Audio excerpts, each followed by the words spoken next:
Hello વિદ્યાર્થી મિત્રો, સ્વાગત છે તમારું જ્ઞાન વિદ્યાપીઠની અંદર. હું છું તમારો ગણિતનો શિક્ષક કેટી સર.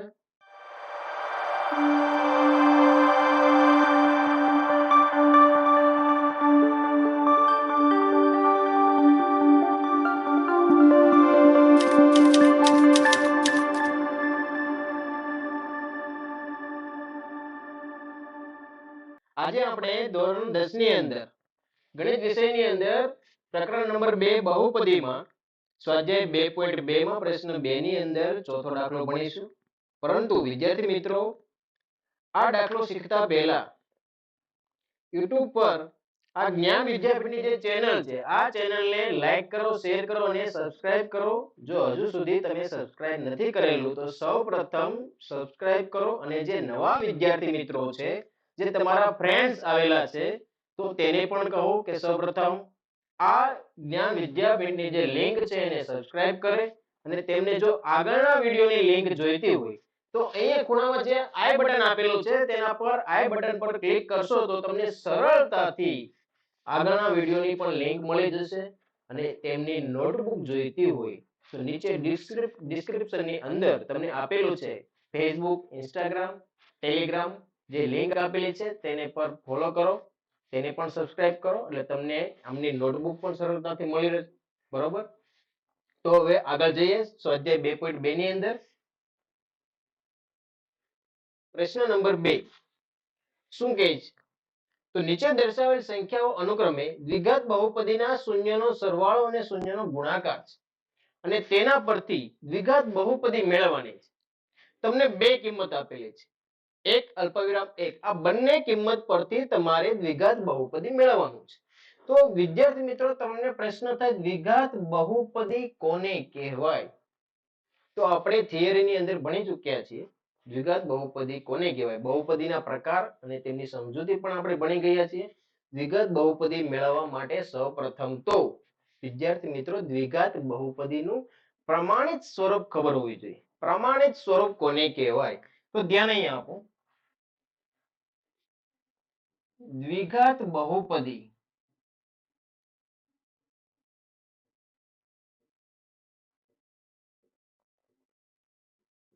જેનું પ્રમાણિત સ્વરૂપ, જેમ કે વ્યાપક સ્વરૂપ, આ બંને રીતે પ્રશ્ન એક ગુણની અંદર પૂછી શકે કે દ્વિઘાત બહુપદીનું પ્રમાણિત સ્વરૂપ જણાવો, અથવા તો દ્વિઘાત બહુપદીનું વ્યાપક સ્વરૂપ જણાવો. તો બંનેનો એક જ answer, ax² plus bx plus c.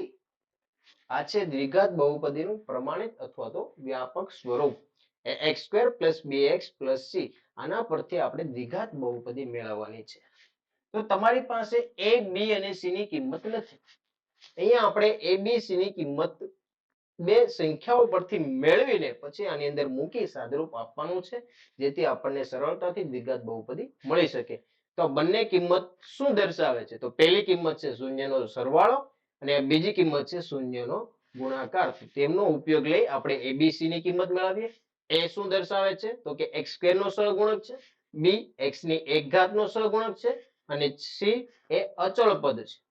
તો આ ત્રણેય સહગુણકની કિંમત આપણે સૌપ્રથમ મેળવીએ. અહીં શરૂઆત કરીએ, પહેલી કિંમતનો ઉપયોગ કરીએ. પહેલી કિંમત શું દર્શાવે છે? શૂન્યનો સરવાળો.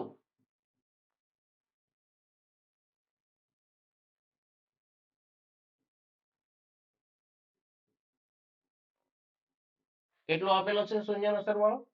1 આપેલો છે. ઓકે, શૂન્યના સરવાળાના સ્થાન પર આપણે સૂત્રનો ઉપયોગ કરીએ. કયા સૂત્રનો ઉપયોગ? સહગુણકનું સૂત્ર, જે મેં તમને થિયરીમાં સમજાવેલું છે કે દ્વિઘાત બહુપદીમાં શૂન્યના સરવાળાનું સૂત્ર શું? કયું સૂત્ર વાપરવાનું છે? સહગુણકનું સૂત્ર, કારણ કે આપણે સહગુણક જોઈએ છે. તો શૂન્યના સરવાળાનું સૂત્ર છે -b/a, જેની કિંમત તો હતી જ આપણી પાસે ઓલરેડી 1. અહીંયા અંશ અને છેદ વાળું પદ છે, તો અહીંયા પણ આપણે એ રીતે ઉલ્લેખ કરવો હોય તો તમને અહીંયા એક જ પદ આપેલું, છેદમાં કંઈ આપેલું નથી. તો કંઈ ના આપેલું હોય તો શું લખવું? 1. કોઈ પણ સંખ્યાના છેદમાં કંઈ ના આપેલું હોય તો એના છેદમાં તમે 1 લખી શકો. તો છેદમાં પણ દર્શાવીએ 1, અને આના બરાબર તમારે કે ધારવાનું છે. કારણ કે સાદુરૂપ સરળ રહે એટલા માટે આપણે બી અને એ ની કિંમત મેળવી છે એટલા માટે આના બરાબર શું ધારશું કે ધારીશું. ઓકે, હવે સાદુરૂપ આપીએ. બી ની કિંમત મેળવીએ. માઇનસ બી બરાબર, એકદમ ટૂંકી રીત તમને દર્શાવું કે એકનો કે સાથે ગુણાકાર કરી દો. અંશનો પણ કે સાથે ગુણાકાર, અને જ્યારે છેદનું પદ આવે એની કિંમત મેળવવાની આવે તો ત્યારે છેદમાં જે પદ છે એનો પણ કે સાથે ગુણાકાર દર્શાવી બી અને એની કિંમત એકદમ સરળતાથી મેળવી શકાશે. તો અંશમાં એક છે તેનો કે સાથે ગુણાકાર, કે અને એક નો ગુણાકાર, કે એકા કે.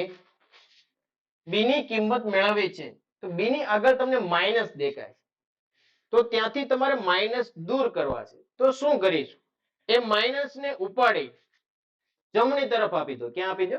જમણી બાજુ. તો માઇનસ ને જમણી તરફ મોકલો, કે ને આપી દો બી બરાબર માઇનસ કે. તો બી ની કિંમત તમને મળી ગઈ માઇનસ કે. એ જ રીતે બાળકો એની કિંમત સરળતાથી મેળવવાની છે. એની કિંમત એ બરાબર, હવે તો કે એકનો કે સાથે ગુણાકાર. કોનો? એકનો કે સાથે ગુણાકાર.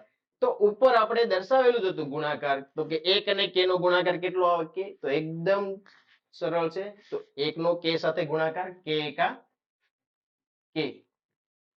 તો એની કિંમત પણ મળી ગઈ કે. ઓકે, હવે આગળ વધીએ, બીજી કિંમતનો ઉપયોગ કરીએ. બીજી કિંમત આપેલી છે શૂન્યના ગુણાકારની. શૂન્યનો ગુણાકાર.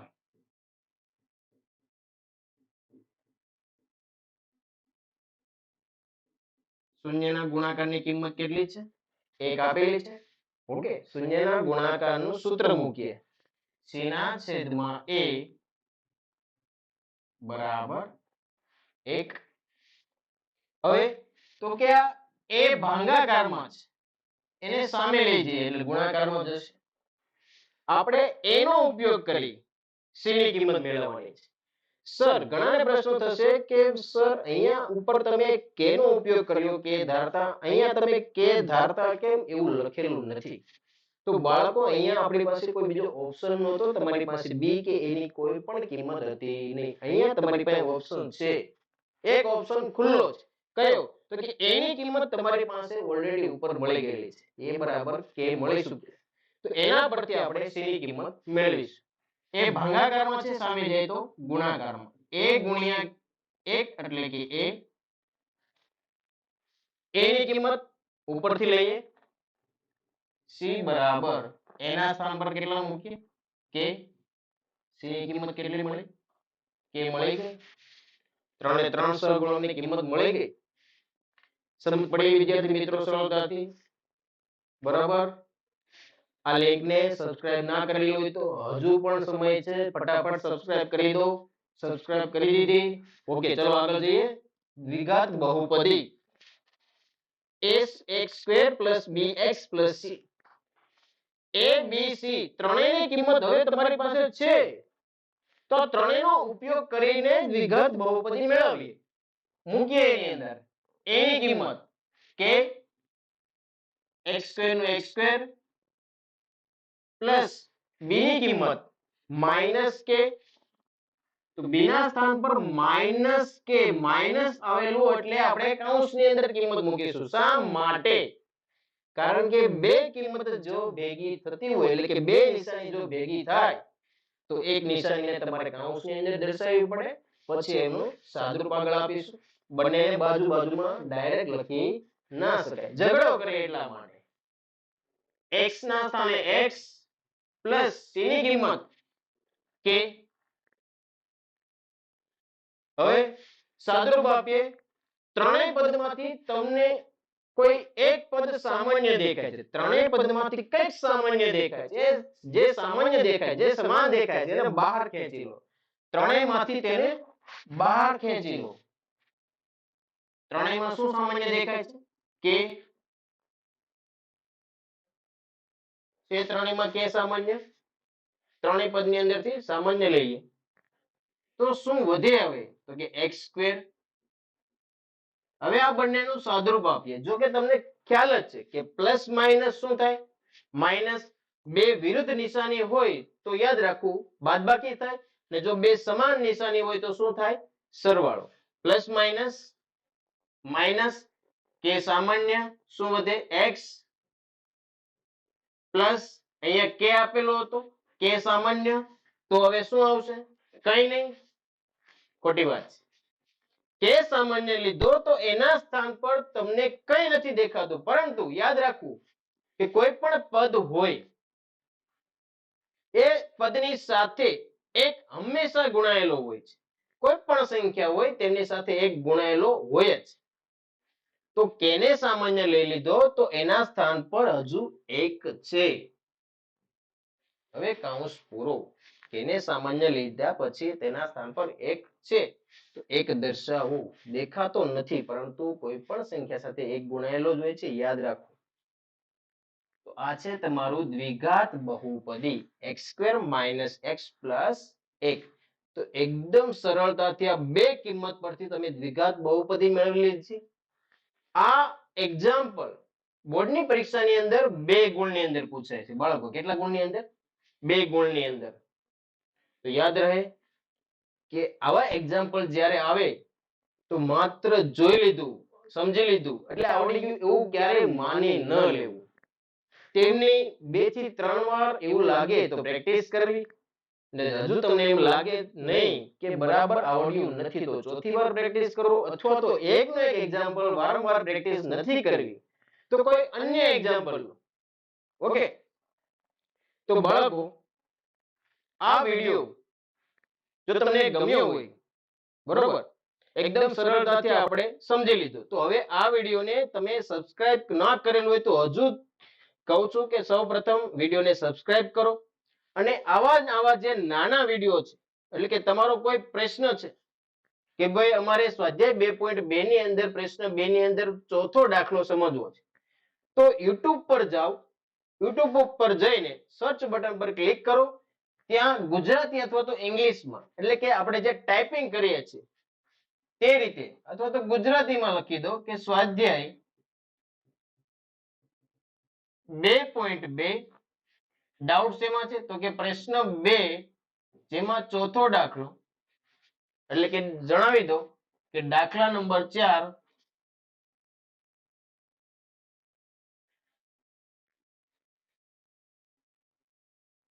દાખલા નંબર 4 પછી પાછળ આવું દર્શાવવાનું ભૂલતા નહીં. @જ્ઞાન વિદ્યાપીઠ